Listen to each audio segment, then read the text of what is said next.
조금 뒤 미국에서는 방송계의 아카데미상이라고 불리는 에미상 시상식이 열립니다. 이 한국 드라마 오징어 게임이 각 부문에 이름을 올려서 수상 여부가 주목되고 있습니다. 네, 자세한 내용 윤성은 문화평론가, 이정민 문화부 기자와 함께 짚어보도록 하겠습니다. 안녕하세요. 안녕하십니까. 자, 이 기자 먼저 오징어 게임이 어떤 부문의 후보로 이름을 올리고 있고 이게 어떤 의미를 가지고 있나요? 네, 드라마 오징어 게임은 올해 에미상 시상식에서 총 13개 부문 후보에 올랐는데요. 예. 지난 5일엔 이 중에 미술상, 특수효과상 등 이미 4개 부문에서 트로피를 거머쥐었습니다. 네.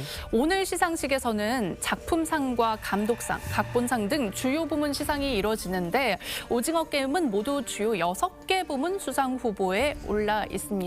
하나씩 살펴보면요. 우선 TV 드라마 부문 최우수 작품상에 올랐습니다. 그리고 작품을 연출한 황동혁 감독이 감독상과 각본상 수상 후보에 이름을 올렸고요.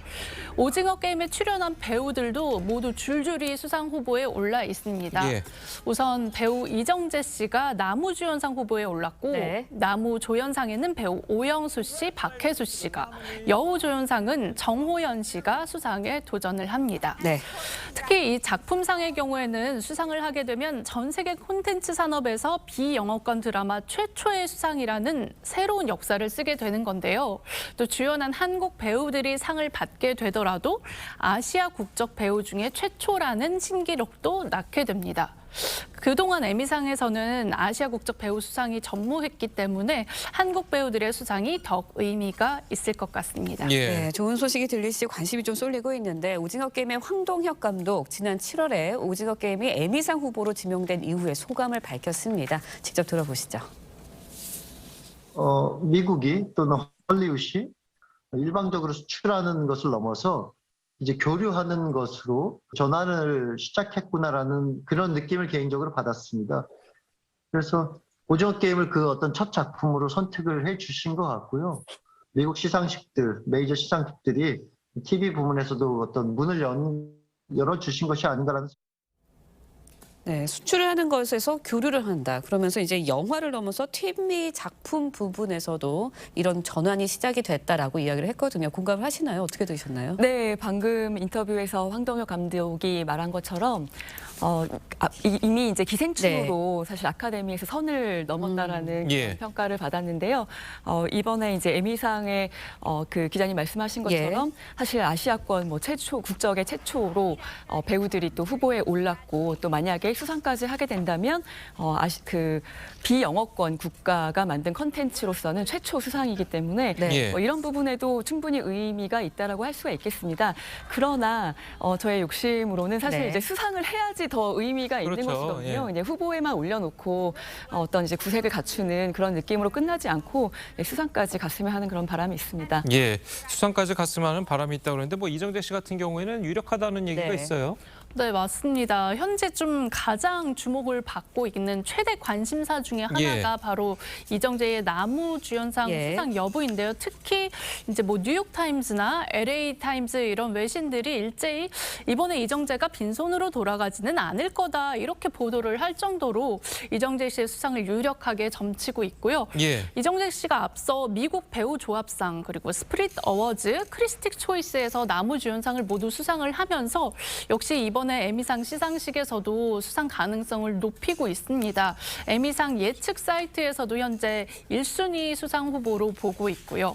그동안 국내에서는 좀 이렇게 멋있고 폼나는 이런 역할을 많이 해오면서 안방과 스크린을 사로잡았다면 오징어 게임에서는 사실 생각이 나시는지 모르겠지만 굉장히 역할이 이미지 변신에 가까울 정도로 좀 다른 역할이었거든요. 좀 이제 못난 중년 역할을 하면서 이미지를 완전 벗어 던졌는데 그런 초록색 후줄근한 트레이닝복 차림에서 운동장 바닥에 쭈그리고 앉아서 정말 살기 위해서 울면서 이런 달고나를 핥던 그런 모습이 그런 주인공의 절박한 처지를 연기로 잘 전달했다 이런 평을 받고 있습니다. 알겠습니다. 네.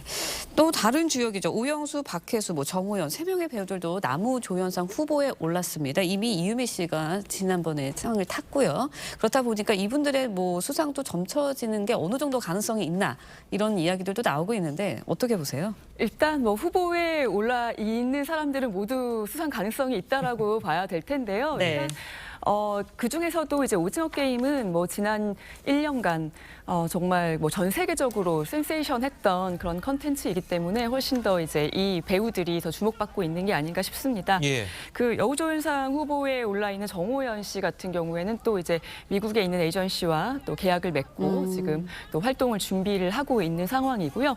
뭐 오영수 씨도 그렇고 정호연 씨도 그렇고 또 뭐 이정재 씨도 다 지금 이미 열렸던 그 시상식에서 예. 상을 탄 적이 있는 그런 경력이 있기 때문에 예. 뭐 전부 사실 이제 굉장히 많은 후보들이 있지만 그 중에 이제 앞선 순위에 좀 올라와 있다라고 말씀을 드릴 수가 있겠는데 특히 이제 미국 현지 연예 매체는 좀 오영수 씨의 그 나무조연상 수상 가능성을 굉장히 높게 치고 있는 상황입니다. 예, 알겠습니다.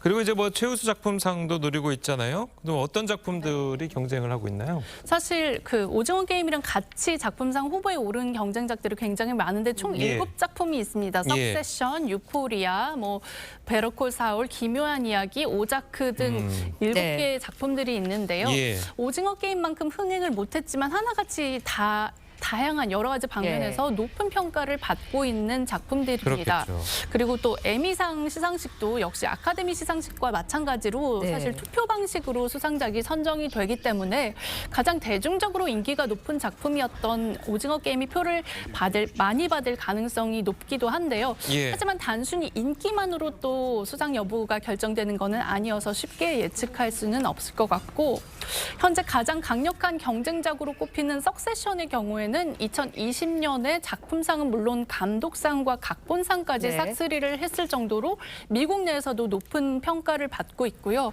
2018년에도 각본상을 수상했던 전력이 있습니다.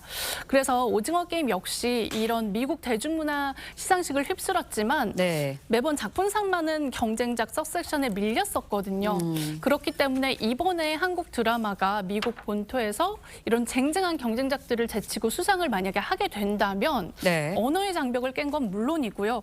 아카데미를 휩쓸면서 세계 영화계를 석권한 기생충이 그랬듯이 이제 K-드라마 오징어 게임이 미국 방송계에 이어서 전 세계 콘텐츠 시장에서도 그만큼 인정을 받았다는 뜻이기 때문에 더 의미가 있지 않을까 생각해 봅니다. 예. 네, 언어 장벽에 대한 이야기가 나왔는데 한국 콘텐츠 뭐 오징어 게임, 기생충, 미나리 큰 인기를 끌고 있거든요. 이유가 뭐라고 보세요? 한국에서 만든 콘텐츠들의 우수성 때문이겠죠. 사실 그것은 하루아침에 이루어진 것은 아니고요. 뭐 드라마의 경우에는 2000년대 초반부터 이어진 한류의 흐름이 지금까지 이어져 오고 있다라고 예. 보실 수가 있을 것 같고 그리고 일단은 이렇게 한 번씩 주목받는 작품들 때문에 그 다음 작품들도 한국 콘텐츠라고 하면은 또 전 세계에서 주목하게 되는 예. 그런 효과도 이어지고 있습니다. 흥미로운 것은 뭐 이런 콘텐츠를 만들 때 사실 뭐 이건 글로벌 콘텐츠로서 세계에서 사랑받기 위해서 만든다라는 그런 기획 의도보다는 국내 자국민들을 위한 그런 콘텐츠에 집중했을 때 더 좋은 결과가 나온다라는 점도 말씀드리고 싶습니다. 네. 예, 알겠습니다. 자, 오늘 두 분 말씀은 여기까지 듣겠습니다. 잘 들었습니다. 고맙습니다. 감사합니다. 감사합니다.